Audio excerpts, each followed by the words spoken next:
So ఇప్పుడు మనం చూసుకుంటే ఈరోజు రాష్ట్ర వ్యాప్తంగా బీఆర్ఎస్ హయాంలో నిరసనలు అయితే జరుగుతూ ఉన్నాయన్నమాట. రాష్ట్ర వ్యాప్తంగా ధర్నాలు అయితే చేస్తున్నారు.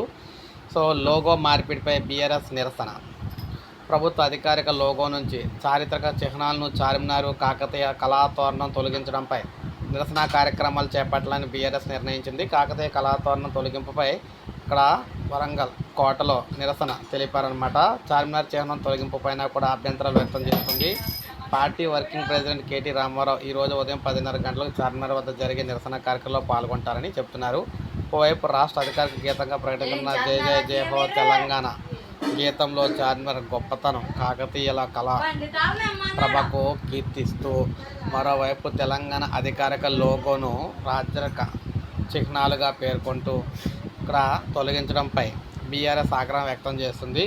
వరంగల్లో నిరసన కార్యక్రమాలు కొనసాగించడంతో పాటు రాష్ట్ర ప్రభుత్వ వైఖరిని ఎండగట్టేందుకు కూడా అన్ని జిల్లాల్లో కూడా నిరసన కార్యక్రమాలు పిలుపునివ్వాలని చెప్పి భావిస్తుంది. అయితే రాష్ట్ర ప్రభుత్వం కొత్తగా రూపొందిస్తున్న అధికారిక చిహ్నానికి సంబంధించిన వివరాలను అధికారికంగా వెలువడిన తర్వాతే పూర్తి స్థాయిలో నిరసన కార్యక్రమాలు ఉంటాయని చెప్తున్నారు. సో ఏది ఏమైనా ఈరోజు అయితే మనకి నిరసనలు అయితే స్టార్ట్ అవుతున్నాయి అనమాట. సో ఇది మనకి లేటెస్ట్ అప్డేట్. ఒక లైక్ చేయండి, సబ్స్క్రైబ్ చేసుకోవద్దు, మన ఛానల్ సబ్స్క్రైబ్ చేసుకోండి.